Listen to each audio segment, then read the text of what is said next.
शहरों के लॉकडाउन और कुछ ऐसे वाक़यात हुए हैं कि अगर उसकी इंडिपेंडेंटली तहकीकात कर ली जाए और अदारों के टकराव की तरफ मामला ना चले, बहुत बहुत ही अच्छा होगा कि इस मामले में हमारी जो इस्टेब्लिशमेंट है वो मदद का हाथ आगे बढ़ाए। क्योंकि 2014 का जो धरना था उसके मतलब भी मेरा एक ख्याल यह है कि उस वक्त जनरल राहील शरीफ की तैनाती के वक्त एक कॉन्स्पिरेसी थी जो उनके लिए मुश्किलात का सबब बनाने का बायस बन सकती थी, और शायद जो स्क्रिप्ट राइटर्स थे उनके प्लान के अंदर ये चीज़ शामिल हो। मेरा अपना ख़दशा यही है कि उस वक्त जनरल राहील शरीफ के लिए मुश्किलात का सबब बनाने के लिए धरने के अंदर बाद ऐसे अवामिल शामिल हो गए थे कि या तो वो मार्शल लॉ लगा दें, हुकूमत को चलता कर दें, या उनके लिए अपने लिए मुश्किल हो जाए और वो एज आर्मी चीफ उनकी अथॉरिटी जो है क्वेश्चन हो जाए। जैसे 9 मई को हुआ। 9 मई को क्या था? 9 मई को ये था कि या जो मौजूदा आर्मी चीफ हैं वो या मार्शल लॉ लगा दे या उनकी अपनी अथॉरिटी क्वेश्चन हो जाए। ये दोनों सूरतें बहुत ख़तरनाक हैं। तो इसलिए मेरी काफ़ी दिली ख्वाहिश है कि फ़ौज थोड़ा बड़ा दिल करते हुए मदद का हाथ आगे बढ़ाए और इंडिपेंडेंटली कुछ चीज़ों को इन्वेस्टिगेट कर ले। 2014 का धरना और फैज़ाबाद धरना, उसमें किसका क्या रोल था तयन कर लें। बाद में चाहे आप किसी को फांसी पे ना चढ़ाएं, लेकिन तयन कर लें। आप उसको ज़ुबानी भी अगर सरजनिश ही कर दें ना कि ये इस बंदे का किरदार था इस धरने के पीछे, ये नासिर कार फरमा थे, तो एटलीस्ट वो चीज़ें रजिस्टर हो जाएंगी, वो आपके कानून का, आपके रिकॉर्ड का हिस्सा बन जाएंगी और आइंदा के लिए उसका सद्देबाब करना आसान हो जाएगा।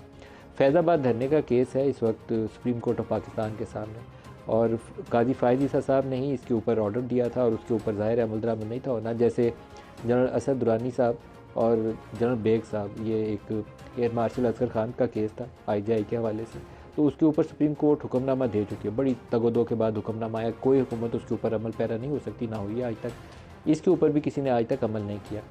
काजी फ़ायज़ ईसा, अल्लाह की देखिए कि बाज़ औक़ात हालात ऐसे हो जाते हैं कि उनकी किस्मत में था पाकिस्तान का चीफ़ जस्टिस बनना, नहीं तो कोशिश पूरी की गई थी।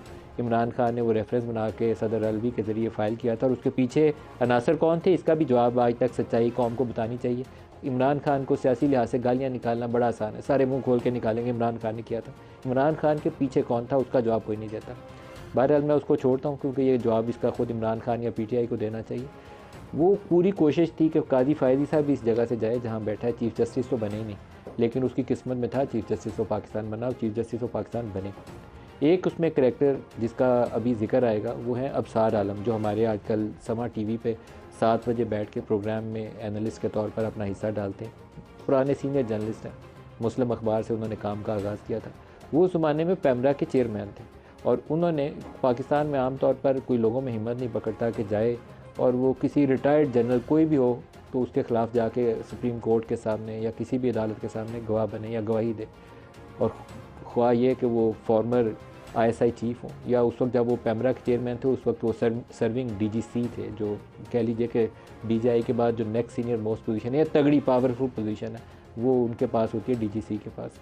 उनके ख़िलाफ़ वो विटनेस बने, और विटनेस किस चीज़ के ऊपर बने? जो वो चीज़ें उस वक्त के प्राइम मिनिस्टर को या आर्मी चीफ को पहले आगाह कर चुके थे, आज अदालत के सामने उन चीज़ों के ऊपर गवाही देकर वो रिकॉर्ड का हिस्सा बने। और साथ ये भी कहा कि अगर इस पर कोई कमीशन ऑफ इंक्वायरी बनता है तो उसके सामने भी वो ये सारी बातें दोहराने के लिए और विटनेस बनने के लिए तैयार हैं। तो ये एक बड़ी डेवलपमेंट थी। तो इसके ऊपर काजी फ़ायज़ ईसा ने कुछ बातें कही, मैं वो दिखा के आपको फिर प्रोग्राम में आगे लेकर चलता हूँ। काजी साहब कह रहे हैं कि एक साहब बाहर से इंपोर्ट हुए और वापस चले गए, धरना अचानक नहीं हुआ। ये बड़ी इंपॉर्टेंट ऑब्जर्वेशन है। कनाडा से इंपोर्ट होने वाले ताहिरुल कादरी साहब थे और ताहिरुल कादरी साहब को पहले पीपल्स पार्टी के आखिरी दिनों में इंपोर्ट करके एक धरने का अच्छा पूरा रिहर्सल की गई। फुल ड्रेस रिहर्सल होती है, फुल ड्रेस रिहर्सल की गई। ब्लू एरिया के 2 चौराहों के दरमियान में उनको बड़ी इज्जत के साथ बिठाया गया और वो इंकलाब लाना था उन्होंने। इंकलाब उनसे हम पूछे थे कि आइए पाकिस्तान के तहत चीज़ें चलाने के लिए तो तरीक़ाकार मौजूद है, जो इंकलाब आप कहते हैं वो फसाद वाला रास्ता है। बहरहाल वो चला गया, उनका वो इंकलाब जो था वापस चला गया। फिर दोबारा इंकलाब उनका उस वक्त आया जब पीपल्स पार्टी चली गई थी, वो ताहिरुल कादरी साहब भी चले गए।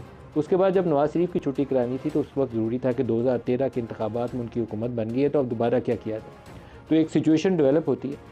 लाहौर के अंदर एक वाक़या पेश आता है जो बहुत ही अफसोसनाक था, उसके ऊपर भी उस वक्त स्टेप डाउन कर जाते शहबाज शरीफ तो ज़्यादा अच्छा था। मॉडल टाउन वाक़े के ऊपर कोई इज़्ज़त वाला मामला नहीं था कि वो जम के अटक के बैठे रहे कि लाहौर शहर के अंदर इतना बड़ा वाक़या हो गया, और उनकी नाअहली का सबूत था, कोई और कुछ नहीं भी था तो उनकी नाअहली का बहरहाल सबूत था। ताहिरुल कादरी साहब ने उसको जवाज़ बनाया और अब इमरान खान कहते हैं ये लंदन प्लान है जिसके तहत नवाज शरीफ पाकिस्तान वापस आए। तो उस वक्त हमें नून लीग के जो senior most top most leaders थे वो हमें बताते थे कि लंदन प्लान। इब्तदाई दिनों में मैं उससे आगाह नहीं था कि लंदन प्लान किसको कहते हैं और क्या चीज़ है। फिर आहिस्ता आहिस्ता मामला खुला तो पता चला कि वो London plan actually Tahirul Qadri की और इमरान खान की आपस में मेल मुलाकात थी, जिसमें कुछ लोगों ने रोल अदा किया। मैं एक PMLN के बड़े सीनियर एक रुकन है, उस ज़माने में उन्होंने मुझे मिलने के लिए बुलाया, क्योंकि बाज़ खबरें ये थीं कि शायद एक या दो जर्नलिस्ट जो थे वो या इमरान या ताहिरुल कादरी के साथ वो भी लंदन में उस वक्त मौजूद थे। ये मैं बड़ी ज़िम्मेदारी के साथ आपको उनका नाम नहीं ले रहा, वो इज़्ज़तदार आदमी है। उन्होंने मुझे बुलाया मिलने के लिए और मुझसे पूछ रहे हैं लंदन में जाने या विज़िट के हवाले से कि लंदन कौन जाएगा और कौन जाएगा, चैनल पाकिस्तान में कहाँ से चल रहा है, लंदन में कौन है, इस तरह की बातें पूछ रहे हैं जो मैंने उस वक्त अंडरस्टैंड नहीं की। तो मैंने उन्हें बताया, वैसे ही बताया, जिक्र किया कि मैं तो आज तक पाकिस्तान से कभी लंदन गया ही नहीं। मैंने ट्रांजिट लिया है हीथ्रो एयरपोर्ट के ऊपर, लेकिन मैं लंदन कभी गया ही नहीं, आज तक की अभी भी नहीं गया, उसके बाद भी नहीं गया। तो उनके लिए काफ़ी शॉकिंग था कि ये बंदा जिससे मैंने पूछना है कि ये तो लंदन प्लान का हिस्सा होना था, तो ये तो मुझे कह रहा है लंदन गया ही नहीं। मैं वाक़ईतन आज तक कभी लंदन गया ही नहीं, मेरे खुद भी इल्म में वो चीज़ें नहीं थी। बाद में पता चली, कुछ ऐसे बयानात सामने आए, कुछ PML के लोगों से हमें बैकग्राउंड इंटरेक्शन का मौका मिला, तो फिर ये चीज़ें खुलनी शुरू हुई कि उस वक्त की जो इस्टेब्लिशमेंट थी उनका एक अरेंजमेंट है जिसके तहत ये दोनों लोग इकट्ठे हुए। शेख रशीद ने उनको इकट्ठा करने में लाहौर से, इमरान रिलक्टेंट थे ताहिरुल कादरी के साथ आने में, इब्तदाई तौर पर वो इस बात पे हामी नहीं थे कि PTI और पैट वाले इत्तेहादी बन के लाहौर से चले, लेकिन फिर उनको ये समझाया गया कि आपके PTI के जो फॉलोअर्स हैं वो धरना सजा के वहाँ बैठ नहीं पाएंगे। आपका अच्छा फॉलोअर है, मिडिल क्लास के पढ़े लिखे लोग हैं, लेकिन वो वहाँ धूप में जाके गर्मियों में चौकड़ियाँ मार के सड़क पे नहीं बैठेंगे। तो ये काम पैट वाले कर सकते हैं जिनकी मजहबी फॉलोइंग है, उनका लगाव कुछ और नोयत का है, तो आपको हाथ मिलाना पड़ेगा। और शराय दस्तूर एक दफ़ा पूरी बंद कर दी तो फिर नवाज शरीफ की छुट्टी तो हुई। ये इस तरह के एजेंडे के तहत इनको यहाँ लाया गया था। उसके बाद बहुत कुछ पाकिस्तान में हुआ, PTV स्टेशन अटैक हुआ, उसके बाद पाकिस्तान की जो पार्लिमान है उसके गेटों के ऊपर वो कटर्स पकड़ के ना वो ऊपर चढ़ गए थे अटैक करने के लिए, ट्रॉली ट्रैक्टर से मार के उसकी वो बाउंड्री गिराई गई थी, बहुत कुछ किया गया था। उस वक्त की दो चीज़ें बेशुमार बयानात हैं, अगर सबूत चाहिए हो ना तो अनगिनत सबूत हैं। फैज़ाबाद धरने का केस है, मैं उसकी तरफ लेके आता हूँ, इसके बाद हुआ था। ये अगस्त 2014 के वाक़यात हैं, जहाँ से एक साल बाद 13 में इलेक्शन हुआ था, तो 14 में ये धरना सजाना डी चौक के अंदर शुरू हो गया था। एक ताहिरुल कादरी साहब का बयान है तो पार्लिमान के ऊपर अटैक के हवाले से, फिर PTV स्टेशन पे जिस दिन अटैक होता है उसके बाद ताहिरुल कादरी ने एक रोज़ के बाद आफ्टर थॉट्स जब आई ना, पता चला कि एक तो स्टेट इंस्टीट्यूशन था, रियासत की इलामत थी, उसके ऊपर हमला हो गया। आफ्टर थॉट्स में दोनों ने अपने आप को पीछे किया, पहले नहीं किया। पहले दोनों ने कहा बहुत अच्छा हुआ, पहले ताहिरुल कादरी साहब ने भी इसको बड़े मज़े से बताया, क्योंकि मेरे प्रोग्राम में यहाँ बैठे हुए थे शाह महमूद कुरैशी, और वो मुझे यहाँ लाइव प्रोग्राम में कह रहे थे कि ये जो हमारे लिए काबिल एहतराम जगह है, ये पार्लिमान, हम यहाँ अटैक नहीं करेंगे। और PTI वालों से हमने पूछा तो उन्होंने बताया कि ताहिरुल कादरी से जो बैकग्राउंड अंडरस्टैंडिंग डेवलप की है, शाह महमूद आई थिंक और जहांगीर तरीन और असद उमर, ये तीनों लोग ताहिरुल कादरी के पास गए थे ये बात कहने के लिए कि अटैक नहीं करना इन बिल्डिंग्स को, लेकिन बहरहाल अटैक हुआ। हो सकता है इन लोगों से भला ही भला हुआ हो, लेकिन एक कॉल लीक हुई थी जो मौजूदा सदर है आरिफ अलवी साहब, इमरान खान के साथ, जिसमें वो बता रहे हैं कि PTV की नशरियात बंद हो गए, लोग अंदर चले गए। तो इमरान आगे से जवाब दे रहे हैं कि बहुत अच्छा हुआ, बहुत अच्छा हुआ, आज दबाव डलेगा तो ये कल इस्तीफ़ा देगा, वैसे ये इस्तीफ़ा नहीं देगा। तो ये इमरान खान का रिस्पॉन्स था। तो मैं आपको छोटे से 2 क्लिप सुनाता हूँ इमरान का, तो मैं पूरा सुना नहीं सकता, माशाल्लाह हमारी पैमरा जो है मौके के ऊपर आड़े आ जाती है, तो मैं अपने चैनल को मुश्किल में नहीं डालूंगा, लेकिन छोटे छोटे हिस्से आपको दिखाता हूँ, दिखाइएगा। मुबारक हो, मुबारक हो, PM हाउस के दरवाजे पर पहुंचकर कब्जा कर लिया है, आप अपनी मंजिल पर पहुंच गए। भाई साहब, मेरी एक दरख्वास्त थी, ये PTV के अंदर गुस्सन नशरियात भी बंद हो गई हैं। अब अगर किसी ने तहकीकात करनी हो तो आप इनको बुला के सारों से अंडर ओथ पूछें, चौधरी निसार से भी पूछें और बाकी लोगों से भी पूछें, सारी कहानियाँ सुनाएंगे। इसके बाद अगले स्टेप पे मैं लेकर आता हूँ, इसके फिर कुछ ही अरसे बाद नवाज शरीफ की पनामा वाले मामले के अंदर छुट्टी होगी, वो इकामा जो था उनका पनामा के अंदर से निकल आया और उनकी छुट्टी हो गई। बड़ा बददियानती पे मबनी तरीक़ाकार था जिसके तहत साकिब निसार ने वो सारा मामला आगे चलाया।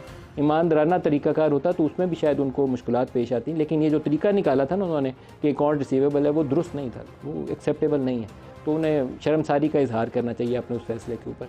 लेकिन उसके बाद मामला ख़त्म नहीं होता, शाहिद खाकान वज़ीर आज़म बन जाते हैं, उनसे भी मेरे ख्याल में अगर कमीशन ऑफ इंक्वायरी बनता है तो उनसे गवाही लेनी चाहिए कि बताइए कि पुलिस मदद को क्यों नहीं चाहिए। एज़ प्राइम मिनिस्टर जब आप बुला रहे थे तो पुलिस कहाँ चली गई थी? उस वक्त इंटीरियर मिनिस्टर थे एहसन इकबाल साहब। एहसन इकबाल साहब से पूछना चाहिए कि ये जो सेफ सिटी कैमराज़ की तारें थी ये किसने काटी थी, और वो कौन से 150-200 अफराद कहाँ से आए थे जिन्होंने पुलिस वालों को पुश बैक किया था। ये मैं चीज़ें इससे ज़्यादा इसलिए नहीं कहूँगा कि ये नदीम मुल्क ने अपने प्रोग्राम में फैज़ाबाद धरने की सारी तफसीलात बताई। इन्होंने 2014 का धरना बताया कि किया हुआ था, कौन कौन शामिल था, और साथ इन्होंने बताया कि 9 मई का जो धरना हुआ इसके बारे में भी इन्होंने कहा पाक फौज से रिक्वेस्ट की कि हमारा सज़ा देना मकसद नहीं है, हम कहते हैं कि आने वाले वक्त के लिए कुछ ना कुछ कर लें ताकि आइंदा ऐसी कोई हरकत ना कर सके। इन्होंने तफसील से बताया कि चीफ जस्टिस फैज़ ईसा को किस तरह चीफ जस्टिस बनने से रोका गया और कौन कौन शामिल था, क्या थे, एंड रिज़ल्ट क्या चाहते थे। तो फिर ये 9 मई को भी समझना आसान हो जाएगा कि ये क्यों मनसूबाबंदी ऐसी हुई थी। 9 मई के पीछे भी तो कोई था ना जो जनरल आसिम को मुश्किल में डालना चाहता था। उसका जवाब आज ले लें तो आइंदा किसी आर्मी चीफ को शायद ये मुश्किलात का सामना ना करना पड़े। अगला इसका उन्होंने कहा कि अरबों का नुकसान हुआ, इन्हें कौन लेकर आया था, टिकट किसने कराई। कोई पुरस्कार कुबतें थी जिन्होंने नज़रसानी दरख्वास्त दायर की। हुकूमती कमेटी आंखों में धूल झोंकने के मुतरादिफ है। हुकूमत ने एक कमेटी बनाई है कवर अप के लिए, क्योंकि सारी वो रिव्यू पिटीशन उन्होंने इकट्ठे एकदम से सबको याद आया कि वापस नज़रसानी की दरख्वास्तें ले लेते हैं, तो कमेटी भी बनाएंगे तो उसमें ऑल वेल की रिपोर्ट करके निकल जाएंगे। तो अदालत ने उसको रिजेक्ट कर दिया। हुकूमत में तहकीकात करने की काबिलियत ही नहीं है। जो भी कुर्सी से उतरता है कहता है मैं मजबूर था। ये बात सही है। ये अगर थोड़ी बहुत भी अगर बंदे के अंदर यहाँ सच्चाई हो ना तो फिर उसको कुर्सी पे रहते हुए सच बोलना चाहिए। कुर्सी तो वैसे ही छूट रही होती है तो छूट जाए, सच बोल के तो जाए ना, ईमानदारी का मुजाहरा करके तो जाए ना। जो भी कुर्सी से उतरता है कहता है मैं मजबूर था। ज़ियाउल हक को साबिक सदर नहीं मानता। अदालत में ऐसी गलत बयानी दोबारा नहीं करना। आइन के तहत सदर 5 साल के लिए हो सकता है, बंदूक के ज़ोर पर कोई सदर नहीं बन सकता।